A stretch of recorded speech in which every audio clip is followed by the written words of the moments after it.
It was August 15, 1947. And over Karachi, a new flag fluttered in the morning breeze. It was a flag of white and green, with a star and crescent mounted thereon. This flag had replaced the familiar ensign of red, white, and blue, which had been the symbol of British rule. The unfurling of the new flag announced the end of that rule and the inauguration of the free dominion of Pakistan. With the change of flags, there came a change of personnel also. For in this mansion, which in the past had housed many a British governor, there now came into residence the first Muslim Governor-General of Pakistan, the Qaid-e-Azam Muhammad Ali Jinnah. On that mellow mid-August morning, a distinguished gathering waited for him in the courtyard of Government House. Members of the Cabinet, the Secretary General, Mr. Muhammad Ali, Mr. Ghulam Hussain Hidayatullah, the Service Chief, the Area Commander, Major General Akbar Khan, the Defense Secretary, Mr. Dundas, the Indian High Commissioner, Sri Pakasa, the Chinese representative, Mr. Yusuf Haroon, Mr. Altaf Hussain, editor of Dawn. Miss Fatima Jinnah arrived and took a seat.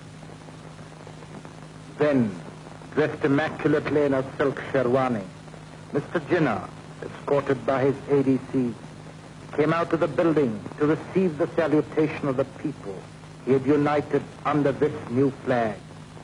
To them he had given a homeland. What was even more important, he had given them a place among the free peoples of the world. The birth of Pakistan had coincided with his taking over the Governor-Generalship of this new dominion. The swearing-in ceremony began with a recitation from the Holy Quran by Pir Ilahi Baksh.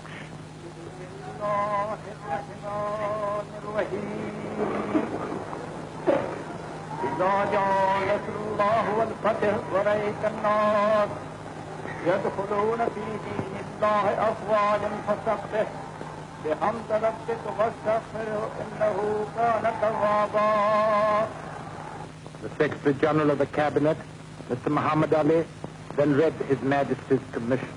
The oath of allegiance and office was then administered by the Chief Justice of Lahore. Solemnly affirm true faith and allegiance to the Constitution of Pakistan as by law established. In turn, the oath was administered to the 7 members of the Cabinet, led by Mr. Liaquat Ali Khan, the new Prime Minister. His wife looked on. Then came Mr. Chandrika, Mr. Ghulam Muhammad, Mr. Abdur Rab Nishkar, Mr. Ghazanfar Ali Khan, Mr. Mandal, followed by Mr. Fazlur Rahman. Duly sworn in, His Excellency Qaid-e-Azam Muhammad Ali Jinnah then went to the top of the steps. The flag of the new dominion was unfurled, and a new chapter began for that part of this continent which would henceforth be known as Pakistan. As he stepped down to inspect the guard of honor, no one could have been more conscious of the importance of that moment than the man who had made that moment possible. As he put it in a broadcast to his people that day, August 15th marks the fulfillment of the destiny of the Muslim nation.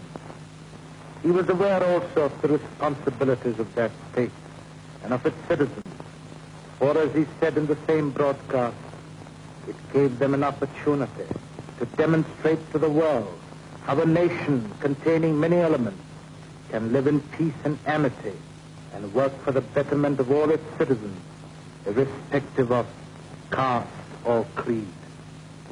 He defined the object of Pakistan as peace within and peace without. He said they wanted to live peacefully and maintain cordial, friendly relations with their immediate neighbors and with the world at large. He said that Pakistan would have no aggressive designs against anybody.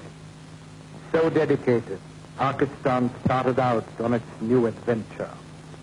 Back in the courtyard, the Qaid-e-Azam received the felicitations of his closest friends and of those who were to play a part in the future of Pakistan. For his people, the dawn had come. Our minds go back 71 years ago to a Christmas day in that same city of Karachi when the Qaid-e-Azam was born.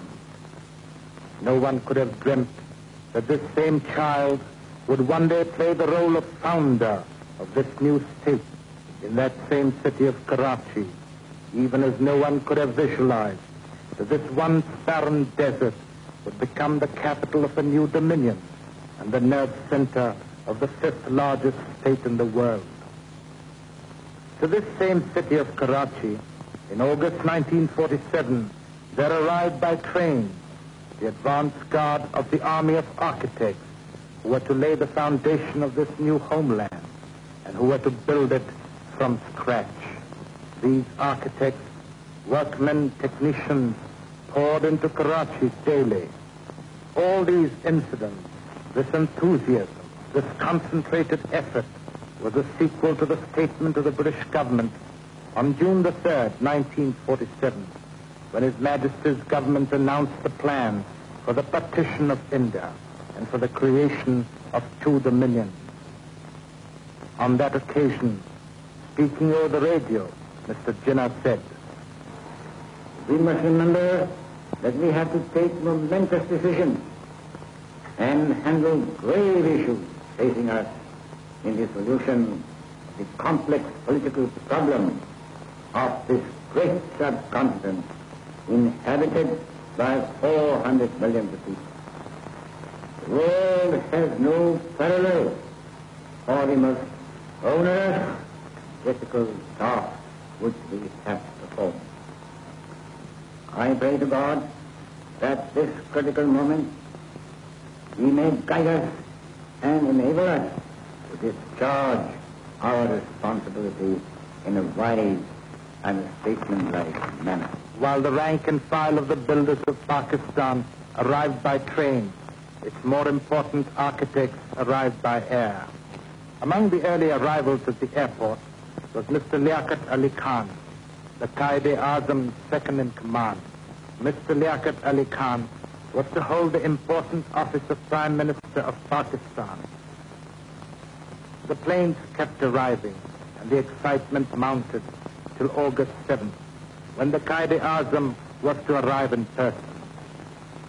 Many of his followers had come from near and far to see him land on this soil on which, centuries ago, another Muslim, Muhammad bin Qasim, had also landed.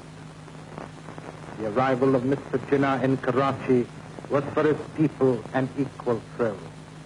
He was a man who had promised them Pakistan, and he had got it for them. Now he was with them. He had set foot on Pakistan for the first time. Their dreams had become a reality.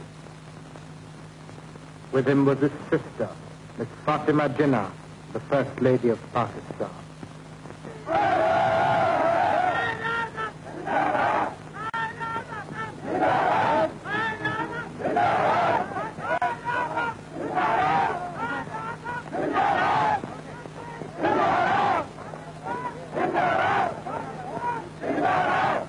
Soon after his arrival, the Qaid-e-Azam was at work in his office, attending to the many details on which his decision and guidance were sought.